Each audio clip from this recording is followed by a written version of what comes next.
আপনারা তালি দিচ্ছেন, কথাটা শেষ করতে দেন। আপনাদেরও পরিণতি যেন এরকম না হয় সেদিকে খেয়াল রাখতে হবে।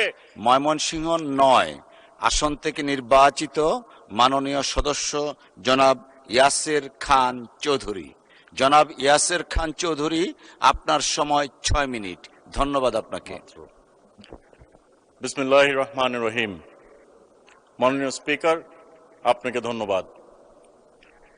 মহান জাতীয় সংসদে এই প্রথমবারের মতো বক্তৃতা দিতে পারছি এবং প্রথমবারের মতো নির্বাচিত হয়ে সংসদে আসতে পেরেছি বলে আমি মহান রাব্বুল আলমিনের দরবারে শুকরিয়া আদায় করছি।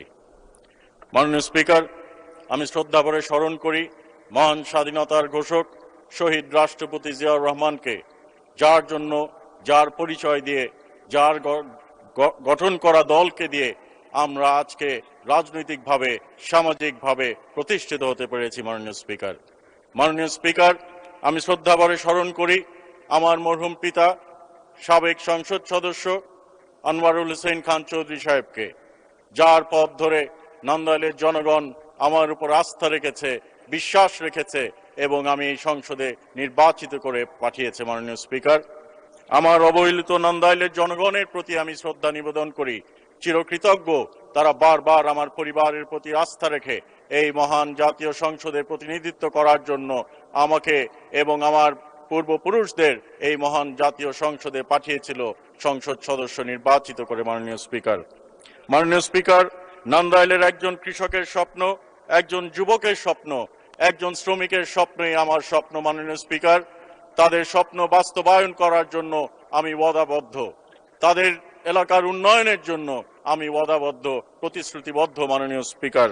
মাননীয় স্পিকার, আমি তাদের নেতা নই, আমি তাদেরকে আশ্বস্ত করেছি আমি তাদের সেবক হয়ে, তাদের কর্মী হয়ে নান্দাইলের উন্নয়ন করতে চাই, তাদের পাশে থাকতে চাই। মাননীয় স্পিকার, আপনার মাধ্যমে সংশ্লিষ্ট মন্ত্রী মহোদয়কে জানাতে চাই, আমার এলাকায় প্রায় 1250 কিলোমিটার কাঁচা রাস্তা রয়েছে।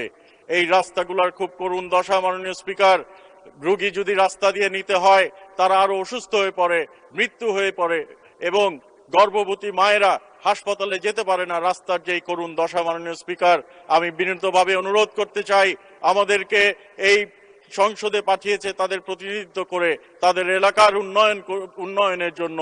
মাননীয় স্পিকার, আমরা মাননীয় প্রধানমন্ত্রী তারেক রহমান সাহেবের প্রতিশ্রুতি বাস্তবায়নের জন্য ওয়াদাবদ্ধ। মাননীয় প্রধানমন্ত্রী তারেক রহমান সাহেব যেসব প্রতিশ্রুতি দিয়েছিলেন, আমরা সেই প্রতিশ্রুতি নিয়ে জনগণের কাছে গেছিলাম, তারা সেটা বিশ্বাস করে আমাদেরকে ভোট দিয়েছে। মাননীয় স্পিকার, আমরা বেহেশতের টিকিট বিক্রি করার জন্য মানুষের কাছে যাইনি, আমরা বেহেশতের টিকিটের কথা বলে জনগণের কাছে যাইনি, আমরা গেছিলাম আমাদের ইশতেহার নিয়ে, সেই ইশতেহারকে মানুষ বিশ্বাস করেছে, আমরা এই প্রতিশ্রুতি থেকে বাস্তবায়ন করছি। মাননীয় স্পিকার, এই বাস্তবায়নের পদক্ষেপ গ্রহণের পরে মানুষ, এমনকি বিরোধী দলীয় যার সংসদ সদস্যরা আছেন, তারাও এখন তাদের এলাকায় ফ্যামিলি কার্ড চাচ্ছেন, তারাও তাদের এলাকায় কৃষক কার্ড চাচ্ছেন, কিন্তু নির্বাচনের আগে বলা হয়েছিল সেইগুলো ভুয়া। মাননীয় স্পিকার, আমরা বলতে চাই, বাংলাদেশ জাতীয়তাবাদী দল উন্নয়নের রাজনীতিতে বিশ্বাস করে। বাংলাদেশ জাতীয়তাবাদী দল যেই প্রতিশ্রুতি দেয় সেই প্রতিশ্রুতি বাস্তবায়ন করে। জুলাই সনদ নিয়ে অনেক কথা হয়েছে। মাননীয় স্পিকার, আমরা এই জুলাই সনদ নিয়ে এই সংসদে ডিবেট করেছি।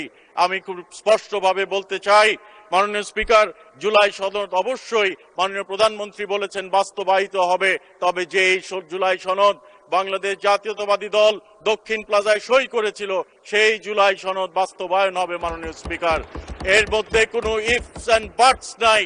তবে যদি জনগণের দৃষ্টি অন্যদিকে ফিরাতে হয়, জনগণের দৃষ্টি ফিরানোর চেষ্টা করা হয়, অপচেষ্টা করা হয়, তাহলে সেটা হবে আত্মঘাতী।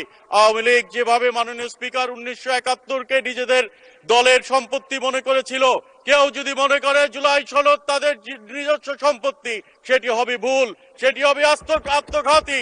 বাংলাদেশের জনগণ সেটা মেনে নেবে না। মাননীয় স্পিকার, সেই জন্য আমি আহ্বান জানাতে চাই, আপনারা একত্রিতভাবে কাজ করার কথা মুখে বলেন, মুখে মধু অন্তরে বিষ রেখে লাভ হবে না। মাননীয় স্পিকার, আমাদেরকে এগিয়ে যেতে হবে, বাংলাদেশকে নিয়ে এগিয়ে যেতে হবে। We do not want to stick with the past. We want to proceed with Bangladesh. We want to make a better future for our country, for the next generation, মাননীয় স্পিকার। সেই জন্য আমাদেরকে যদি একত্রিতভাবে কাজ না করি তাহলে খাল কেটে কুমির আনা হবে মাননীয় স্পিকার।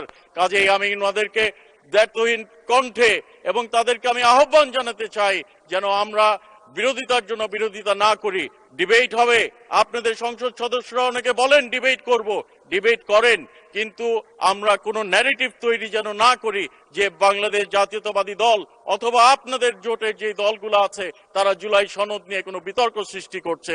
আজকে আমাদের মাননীয় সংসদ সদস্য মাননীয় প্রতিমন্ত্রী একটি উক্তি করেছেন যে আমাদের জুলাইয়ের সময় যে নিহত হয়েছিলেন, শহীদ হয়েছিলেন, সেই সংখ্যা নিয়ে। মাননীয় স্পিকার, ৭১-এর ৩০ লক্ষ, ৩ লক্ষ নিয়ে এখনো বিতর্ক চলছে। আমরা জুলাইকে নিয়ে বিতর্ক করতে চাই না।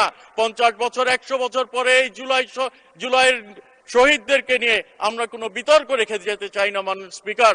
যেটা আমাদের বাস্তব সেটাই যেন আমরা, মাননীয় স্পিকার একটু সময় বাড়িয়ে দিবেন, আপনার এলাকার পাশের লোক মাননীয় স্পিকার। জুলাই সনদ নিয়ে, জুলাই নিয়ে আমরা কোনো বিতর্ক রেখে দিতে চাই না মাননীয় স্পিকার।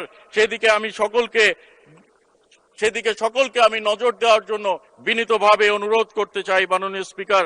মাননীয় স্পিকার, বিগত সরকারের সময় আমাদের একটি কথা বারবার মনে পড়তো, এ জগতে হায় সেই বেশি চায়, আছে যার ভুরি ভুরি, রাজার হস্ত করে সমস্ত।